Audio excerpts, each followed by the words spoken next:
jette injira hanga jaartii isaallee raafrodhutti gaheera. Ani warruma abbaa kiyyeetu qabalee bireessi nyaatee mataa qofaan beekame. Isa jalqabaa abbaa koo qottoodhaan ajjeese gajaraadhaan ajjeese. Kilaashii baatee katamaa keessa deemuun argadde. Ani warruma nan dhahee dhusaan osoo arge.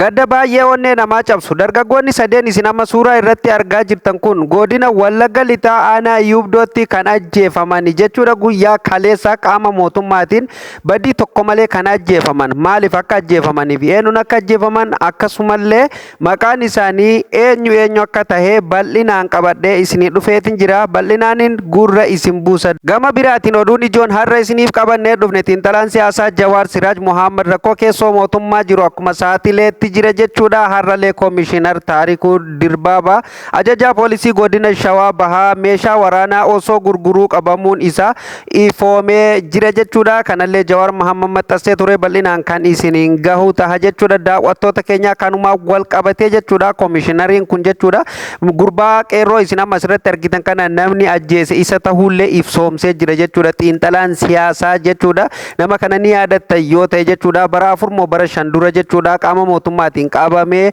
gaafiif deebii godhanii jechuudha. Achumatti rasaasa rashanuu isaa ni yaadattu jechuudha. Salaaleetti jechuudha. Namni kuni qeerroo akkaan gootaa fi nama jabaa ilma Oromoo ta'e jechuudha. Haala saniin galaafatanii turan jechuudha. Akkamiin akka galaafatanii fi akkasumallee namni har'a osoo meeshaa waraanaa gurguraa jiru qabame kun jechuudha. Koomishinarri kuni ajjeechaa san keessa harka qabaatu xiinxalaan siyaasaa ifa godhee jira saaxilee jira jechuudha. Bal'inaanin gurra isin buusa akkam jirtu daawwattootaaf kabajamtoota Oromaan baga irra deebiin gara chaanala keenyaa dhuftan namoonni haaraa tata subscribe godhuun miseensa maatii keenyaa ta'a viidiyoo laayikii godhaa daawwattoota keenya namoota hedduu bira akka dhaqqabuuf jechuudha. Jalqaba irratti gaamee waan xiinxalaan siyaasaa maxxanse yookaan xiinxalaan siyaasaa xiinxale kana gurra isin buufna jechuudha. Gooticha Oromoo harka waraana bilisiginnaatiin ajjeefame kana ni yaadattan jedhee yaada jechuudha. Har'a xiinxalaan siyaasaa nama isa ajjeesee saaxilee jira jechuudha. Anilleen asirratti immoo xiqqoo komiin qaba jechuudha. Waan Jawaar Muhammad maxxanse kanarratti komiin qaba. Komii kiyyallee waan inni maxxanse kana gurra isin buuseetiin booda komii kiyyaa waan Jawaar komadheetu jira jechuudha. Kanallee isinittiin hima jechuudha. Jawaar akkas jechuun eegale waa'ee ajjeechaa qeerroo kanaa nama qeerroo kana ajjeesee haala kanaan saaxile jechuudha. Yakkamaa meeqaatu yuunifoormii qaama seeraa uffatee uummata ajjeesuuf saamaa jira jechuun eegale jechuudha. Jawaar Muhammadii itti dabaluun gurbaa kana yaadattu jedhee asitti gaafii nu gaafate eeyyee ni yaadanna jennaani gaafa isa hidhanii turan Salaaletti erga qabanii booda gaafiif deebii godhanii rashanan gaafiif deebiin sun feesbuuka gubbaa naanna'aa ture kan rashane Koomishinar Taarikuu Dirbaabaa kan har'a meeshaa waraanaa osoo gurguruu qabame kana gaafas ajajaa poolisii godina Shawaa Kaabaa ture jechuunis dubbatee jira jechuudha. Jawaar Muhammadii uummata Salaalee keessattuu darraa irraa meeshaa hiikee shiftootaaf ifatti gurguree ture. Shiftoota santu maallaqa kennee fi gurbaa kana ajjeesisiisee wanti si dhibu Koomishinar Taarikuun kun qondaalota poolisii Shimallisii fi Araarsaa Mardaasatiin akka addaatti dinqisiifatamuu fi jaallatamaa waan ta'eef godinoota rakkoo nageenyaa jiran jedhamu hunda erguu gaafa baatee urgeessaa ajjeefames maqii ture. Waan baay'eetu jira haqa barii haa baasu jenneetuma osoo gubannu waliin jiraanna jechuun waa'ee ajjeechaa gooticha kanaa haala kanaan ifoomsee ture jechuudha. Xiinxalaan siyaasaa Jawaar Muhammadii anas irratti komiin qaba jechuudha. Komiin an qabu xiinxalaan siyaasaa waan har'a saaxilee kana gaafa duraa gaafsan biyyallee jira gaafa qeerroon kun ajjeefamu jechuudha. Maa gaafsan hin saaxilinii har'a immoo maaltu argamee saaxiluuf jedhama kan jedhu kuni qeeqa kiyyaa dabalataan ammallee gaafa gurbaan kun kan amma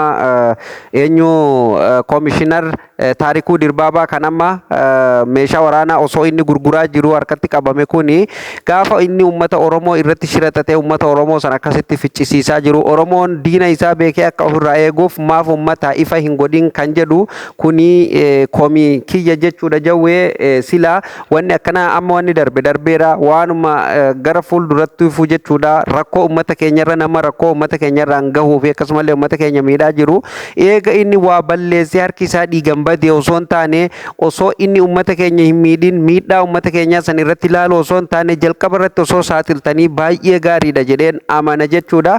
Kanaafuu gaa namni kun mee waan biralleetu jira jechuudha kan meeshaa waraanaa kan inni gurguree osoo gurguru harkatti qabameetu jira jechuudha. Daawwattoota keenya kabajamoo haala kanaan jechuudha namni kun baay'ee nama fixee jira jechuu yoo haala amma Jawaar Mohaammed jedhuun jechuudha. Shimallisii fi Araarsaa Mardaasaa biratti hedduu jaallatama akkasumallee naannoo Oromiyaa keessatti bakka rakkootu jira jedhamee yaadamu hundatti jechuudha ni ergama jechuun dubbatee ture jechuudha. Jawaar Mohaammed jechuudha. Daawwattoota keenya kabajamoo fi jaallatamoo kanuma wal qabatee gaa ajjeechaa jumlaa Wallagga lixaa keessatti torbaan kana jechuudha guyyaa tokkomoo akkana dura jechuudha kan raawwate dargaggoota sadeen isin amma suuraa asirratti iskiriina bilbilaa irratti argaa jirtan kana jechuudha bakka tokkotti kan ajjeesan jechuudha. Haadha abbaa biraa fuudhanii jechuudha wayi gaafanna jedhanii biraa fuudhanii deemanii kan ajjeesan jechuudha.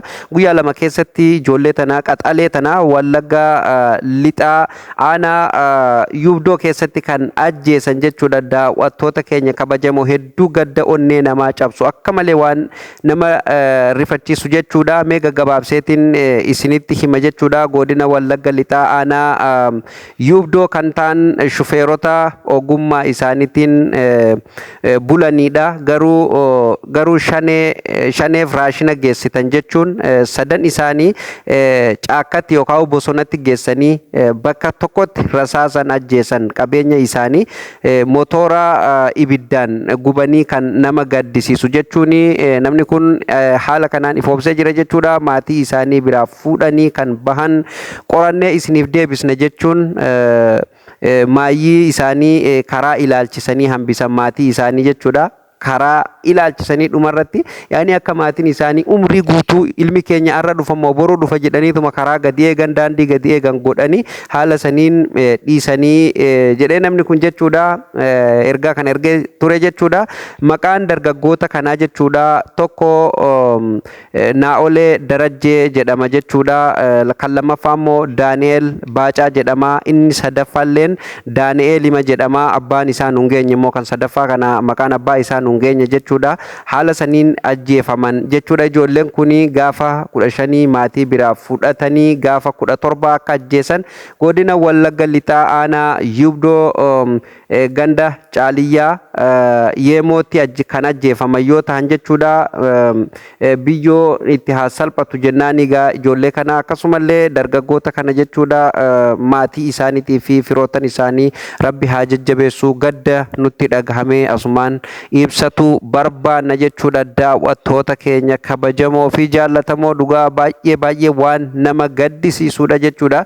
Hedduu kan nama dhibu jechuudha biyya keenya keessatti jechuudha. Maatii biraa fuudhanii kan wanti nama ajjeesan kun aadaa tahee natti fakkaatan yeroon akkanatti ilaalu jechuudha. Egaa daawwattoota keenya dhuma irratti kanumaan keessa baane dhuma irratti waa'ee Komishinar Taarikuu Dirbaabaa ajajaa poolisii godina Shawaa Bahaa meeshaa waraanaa osoo gurguruu qabamuu isaa kan gabaafame kana mee waan Jawaar jedhe kana gaggabaabseetiin isinitti hima jechuudha. Nama dhuunfaa irraa hanga riphee loltootatti kan meeshaa gurgureef hidhachiisaa jiru qondaalota nageenyaa mootummaa ta'uun incitii osoo hin taane kanuma gubbaa hamma gaditti raawwatamu jechuun Jawaar Mohaammed dubbatee jira jechuudha. Daawwattoota keenyaatti dabaluun adeemsa daldala meeshaa waraanaa kana keessatti kan gara nama nyaatu lubbuu loltoota hiyyeeyyii qisaasamaa ooluu isaati jedhee dubbatee jira jechuudha. Fakkeenyaaf qondaalli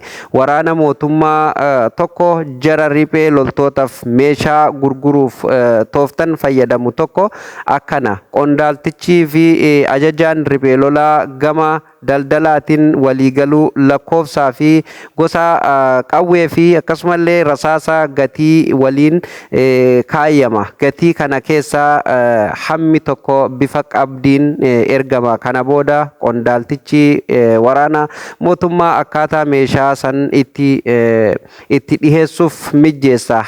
Yakki guddaan asitti raawwatama. Loltoota ajajaa isaa jala jiran keessa hamma tokko meeshaa gurgurtaaf waliigale san hidhachiisee riphee loltootatti duulchisa. dursee garuu sa'a kamiif bakka kamiin akka darban warra meeshaa bitatee sanitti odeeffannoo dabarsa. Ajaa'ibuma mee dhaggeeffadhaa usaati yaa hambabadde dhugaa baay'ee nama dibaabar jarri bitatees iddoo jedhame battala qabatee eeguu loltoota shira itti xaxame gubbaa quba hin qabne daguun rukutee fixa meeshaa irraa hiikata. Sana booda maallaqa hamma hafe gara baankiin qondaaltichaaf ni gala jechuun saaxile jechuudha Jawaar Mohaammed. Ajaa'ibuma mee haala itti meeshaan gurguramu jechuudha dhugaa baay'ee waan nama dhibu daldala ajaa'ibaati bar kunilleen karaa biraa meeshaa waraanaa mootummaa gara humnoota riphee loltoota itti darbu ammoo nama butame gadi lakkisiisuuf bifa kafaltiin kan raawwatamudha. Fakkeenyaaf qondaala olaanaa